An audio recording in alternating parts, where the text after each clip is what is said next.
Nous, à présent, la direction de Lille et on lève le pied pour y aller puisqu'à partir du 1er septembre, eh bien, les nordistes vont devoir ralentir sur le périphérique. Oui, une bonne partie va passer de 90 à 70 km/h comme à Paris.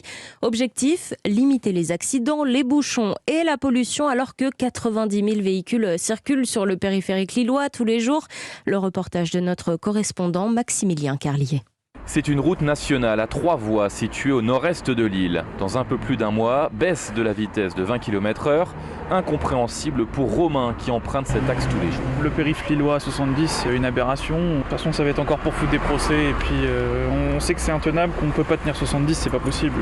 Personne ne le fera, donc voilà. Sauf que lever le pied sur la route réduit la pollution. Mathieu Chassigné, ingénieur à l'ADEME, agence de la transition écologique. Les émissions de particules fines et d'oxyde d'azote sont diminuées de 10% environ quand on passe la limitation de vitesse de 90 km/h à 70 km/h. Autre objectif de cette mesure, éviter les bouchons, réduire les accidents. Depuis 2019, le périphérique sud lillois est limité à 70. Conséquence, 30% d'accidents en moins selon la préfecture. Des résultats faussés pour Philippe Dutrieux, directeur de l'Automobile Club du Nord. Et forcément, il y avait beaucoup moins de voitures sur les routes aussi. On se base sur les années 2020-2021 où il y avait moins de circulation suite au confinement, donc moins de voitures sur les routes. Au lieu de baisser la vitesse ou bien mettre des radars à outrance, insiste-t-il, il faudrait mieux contrôler l'alcoolémie, les stupéfiants ou encore le téléphone au volant. Lille, Maximilien Carlier, Europe.